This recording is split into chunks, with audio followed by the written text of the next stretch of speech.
Murakaza neza nanone uno munsi rero tugiye kurebera hamwe functions muri JavaScript, turebere hamwe n'ibyo bita method muri JavaScript n'ubundi. So rero nimba uri mushyashya wareba kuri video zatambutse, kandi nimba utarakora subscribe wakora subscribe, gusa rero noneho reka dukomeze. So rero ubundi function ni iki? Tubanze dusobanukirwe function ni uburyo ukora wenda nka code runaka ukazishyira ahantu hamwe, none ukazikorera kugira ngo zizajye zikora ikintu kimwe mu nshuro zisubiramo. Ni ukuvuga ngo ushobora gukora function ubundi warangiza ukayikoresha ahantu hose muri projet yawe. Tuvuge ngo ufite projet wenda ifite wenda nka calculations, ugomba gucalculatinga wenda nka balance y'umukiriya wawe wa visit wenda website yawe, cyangwa se ni nka bank system aho ukeneye kuzajya ucalculatinga balance y'umukiriya. Rero ntabwo uzajya wandika amakode menshi cyane yisubiramo kuri buri cyiciro ugiye gukora, ahubwo ukora function wazajya uyihamagara igakora ibyo uyihamagariye, ariko nyine ukabanza ukayikora kugira ngo izajya ikora ibyo wayihamagariye. So rero reka dutangire. Hano dufite iyo bita regular function, reka ni commenting. Dufite regular function hano, ino function yacu ikintu irakora irimo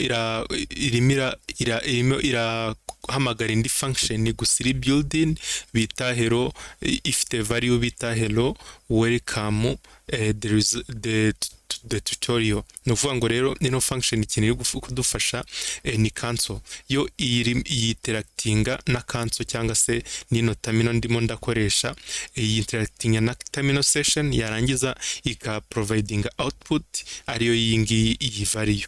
So rero utayihamagaye nta kintu yagufasha. Ndayihamagara ndayibwita ndashaka kubona ino output. Rero nituraninga tukavuga ati node function.js, urana yuko tubonye output. So rero dukomeze no kuri function ya kabiri. Noneho regular function noneho ifite ipasingamo parameter. No kuvuga ngo hari igihe uzakenera wenda nko gupasinga ikintu muri function kugira ngo ikore ikintu runaka. No kuvuga ngo ino function greet by name, no kuvuga ngo ino yari greet user, no kugreeting umuyuza gusa. Gusa ngiyo irakira izina ry'umuyuza, nirangiza inanavuga iti hello umuyuza izina ry'umuyuza washyizemo. So rero nicyo kintu yakora ino plus. No kuvuga ngo turafata string niturangiza tuziteranye kugira ngo tubone output. Nicyo kintu kiri kuba hangaha. Ino plus ivuga ko string igomba kuba iteranywa na string ushyizemo umubare byatanga error. Wareba kuri video zatambutse kugira ngo bisobanukirwe. Nituraninga turana yuko ari hello Alice, urana yuko hello Alice yahise iraninga. So rero getting parameter ushobora no kuvuga uti wenda hello wenda petit frère, cyangwa se hello wenda John noneho wayiraninga. Urabona yuko ni function yakira input yarangiza ikageneratinga icyo bita output. Ushobora no kuvuga uti wenda kanyikoresha inshuro zirenze imwe, wenda kavuga uti John n'undi bita John do n'undi bita do. Urabona yuko bose isi bahamagarira icyarimwe. Let me clear. So rero iyi ngiyi niko function getting parameter ikora. So rero uzakenera n'uburyo, noneho uzakenera n'uburyo n'urugero iyi ngiyi tugiyeho ni ya kabiri, kadukomereze kuri session. So rero urabona yuko ino function noneho mu mwanya wo gufata input imwe ifata noneho imibare ibiri. Urabona yuko ni function getting imibare ibiri yarangiza ikaritaninga value. So rero nayo ni regular function n'ubundi. Nituraninga uretse tubanze tuyihamagara, ariko gusa iritaninga value umwanya kugira ngo ihamagare ifite ikiritaninga. Zino twari turimo turakoresha, nimba warebye neza nta kintu zaritaningaga. Ni ukuvuga ngo icyo zakoraga ni regular function zihita zihamagara building function kugira ngo iduhe output muri console gusa byonyine, ariko nta returning return value yagiraga. Function rero with return value nicyo idufasha kugira ngo function processing ibintu byinshi gusigira ikintu iduha nka value. Ni ukuvuga ngo mu mwanya nimba ushyizemo imibare irahita iteranya ihita igwa value. Ni ukuvuga ngo mu mwanya uyifata nkaho yo ari value. Ni ukuvuga ngo twavuga ko ino ari value ari igiteranyo cya kabiri guteranyaho gatatu. Icyo giteranyo niduhamagara function yacu nituraninga urana yuko igiteranyo cyabaye 7. Ni ukuvuga ngo ni nkaho ino isimbura value. Ni ukuvuga ngo ino function turayihamagara ikahita iduha value. Ni ukuvuga ngo rero nimba iduhaye value ntabwo ibikitwa ubu ngubu wavuga uti ino ni value ntabwo ari function, kuko function original function ari iyi ngiyi. So rero reka dukomentinge noneho dukomeze no kuri iyo bita anonymous function nayo tuyumveho twumve ibyayo. Anonymous function ubundi ni function itagira icyo bita izina. Ni ukuvuga ngo function ni function idafite izina. Ni ukuvuga ngo kugira ngo ubone output yayo ni uko uyassigninga kuri value. Ni ukuvuga ngo na anonymous ni function itazwi n'ubundi. So rero nituyiraninga gutya ino ni ukuvuga ngo ino irarecevinga x na y nirangiza ibikube iduhe result. Nayo ikora nka yindi gusa yo aho bitandukanye nuko nta zina. Nimba nta zina rero turafata variable tuyassigninge kuri yo kugira ngo tuze kubona output yayo. Ubwo dukoringe variable mu mwanya kugira ngo dukoringe value. Mu mwanya kugira ngo dukoringe function turakoringa variable kubera yuko yabaye nkaho isa nkaho ari izina. Nituraninga urana yuko n'ubundi biduha output ya 10. Reka dukomentinge dukomeze. So rero hari niyo bita arrow function. Arrow function ni iyi. Arrow function ni ukuvuga ngo rimwe uzakenera noneho gukoresha function logique ziri simple nyine udakoresheje biriya function, kubera ko function ziba ziri heavy mu kuntu zigufasha no gukora ama block na atari necessary sometimes. Gusa nyine aho bitandukaniye arrow function iyo bigeze mu ma object uri gukudiringa na ma object byo birahinduka.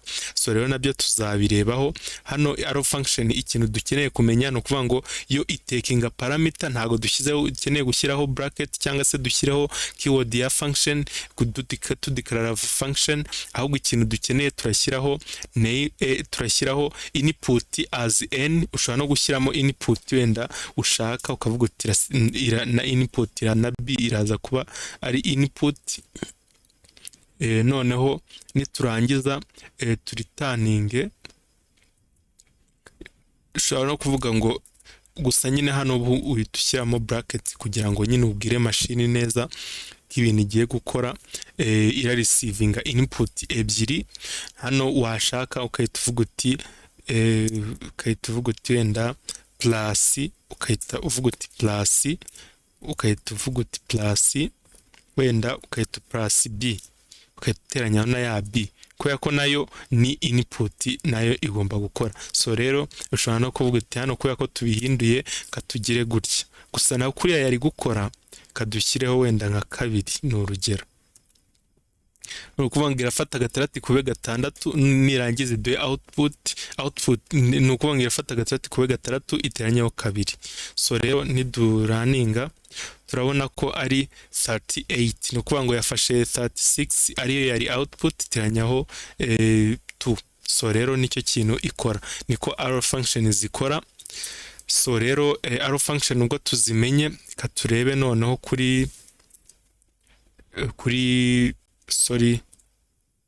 turebe noneho no kuri function noneho ifata default parameter. Ni ukuvuga ngo ino ni function ifata default value. Ni ukuvuga ngo hari igihe uzakenera gukora function wenda n'urugero nimba uri gukora wenda nka discount kuri product, gusa nyine ukeneye gushyiraho default discount price. Ni ukuvuga ngo wewe ikintu uzakora uzashyiramo default value wenda nimba ari default cyangwa se umubare w'igiciro cyangwa se wa discount uzajya ujyamo by default mu gihe uwo mubare utashyizwemo. Ariko hano ngiye ntago ari byo nakoze, ahubwo hano nahise mvuga uti name is equal to guest, noneho hi guest. Ino function iragreetinga umushyitsi. So rero iragreetinga umushyitsi, gusa ishobora no kugreetinga undi muntu utari umushyitsi. Hano ni in case nta value yagiyemo, tuzahita tumwita hello guest, ni ukuvuga ngo ni hello guest niyo iraba returned. Urabona yuko ihise iritaninga hello guest. Rero sorane yuko hano irimo irasuhuza umushyitsi mu gihe nta value washyizemo, ariko nuyishyiramo irahita ikoresha ya value n'ubundi nk'iyo wari defininze. Reka dukomentinge dukomeze. So rero dufite niyo bita higher order function, ni ukuvuga ngo ni function ishobora gufata indi function as an input, yarangiza ikayikoresha mu kugira ngo providing output, kugira ngo iduhe output. Ni ukuvuga ngo rimwe na rimwe uzakenera kugira ngo ufate nka function ukeneye nko gukoresha function wenda n'urugero custom function ukayiraninga kugira ngo igwe output, gusa nyine wenda ushaka nk'izindi logique kuzongeraho kugira ngo ushaka kugira ngo wongere nko kuri izindi function, kugira ngo n'urugero nko muri Python wareba kuri channel nasobanuye kuri decorators. Ni ukuvuga ngo hano ntabwo byo tubyita decorators, ahubwo byo aba ari higher order function gusa. No muri Python zibamo, no muri izindi languages zigenda zibamo, gusa hano muri JavaScript ukuntu zikora, ifata function as input warangiza ukayikoresha bitewe nuko ubishaka. So rero iyo function ibikora ibyo wenda ushaka ko ikora, gusa nyine iyo tuyipasinze as an argument tuba turi kuvuga ngo turayiprocessing, ni nk'aho ibigize function iba iyiprocessing. N'urugero nituraninga nk'ahangaha urabona yuko ino function ira receiving input of function, nirangiza ifate value bita name bita John, nirangiza ipassing muri function ya passinze ini muri nka input. So rero dushobora no kuyikoringa, ni ukuvuga ngo function ipassinga muri function tuyita callback. So ushobora no kuyihamagara ukavuga uti wenda process input, ni ukuvuga ngo process input hano byo byari birakoze. So rero mu mwanya wo kugira ngo twe dushyiremo function wenda yabaye created, hano twahise creating a function creating as a parameter. Ni ukuvuga ngo ino ni anonymous function nk'uko twari tumaze kubibona. Anonymous function ntazi n'ibifite, rero ahangaha itigira izina bita callback, cyangwa se callback ubundi ni function gusa ntabwo ari keyword. Ushobora no kuyibyita ukuntu ushaka ukanavanaho ukabikora uko ushaka, ariko nyine hano muri iki cyiciro cyacu ho twayipasinze, twahise tuyihamagara dupasinga hano muri input, hano muri process input tuyicreatingiramo n'ubundi as anonymous function. So anonymous function twayirebye, rero kadukomentinge dukomeze. Urabona yuko ikintu yakoraga receiving callable function, ino function twapasinzemo iravuga uti welcome name iraba passed by process input function. So rero ikaduha ngo welcome John. So rero reka dukomeze. Ubu ngubu tumaze kumenya higher order function, gusa function iyo zibaye iyo ari higher order function, ni ukuvuga ngo ishobora gupasinga input as a function cyangwa se ikanaritaninga function as a function n'ubundi. Ni ukuvuga ngo hano ni urugero, ihangaha niho tugiye kubibonera. Ni ukuvuga ngo ino ni higher order function, noneho iritaninga function mu mwanya kugira ngo receiving function urapasingamo value, nirangiza ihamagare indi function. Ni ukuvuga ngo ni iritaninga indi anonymous function. Nimba twabirebye twabyize, iraritaninga anonymous function, nirangiza ifate input iyikubeho undi mubare waritaninzwe muri ino function. Ni ukuvuga ngo ino function uko uyibona iraza guhamagarwa inshuro ebyiri. Bwa mbere nuyihamagara urapasinga value, ubwa kabiri ubwo ni ukuvuga ngo iyo function urahita reka turebe ahangaha ubundi kugira ngo tubisobanukirwe neza. Hano dufite double nayo iraza kuba ari function. Nukuvuga ngo ino function tuyihamagara iraritaninga anonymous function, kandi anonymous function twabonye yuko nta zina ziba zigira. So rero ikiritaninga hano anonymous function irahita yistoringa hano muri double, twongere duhamagare double kuko anonymous function nayo ikenera value yo gupasingamo. Tuhita dufata noneho value ya passinze muri function bwa mbere n'ubwa kabiri tuyikube tubone output. Nituraninga tureta tubona yuko ari 10. Urabona yuko nyine 10 niyo yari expected, yafashe kabiri ku bana 5. Tujye kwiga muri gardienne imibare. So rero reka dukomeze hano.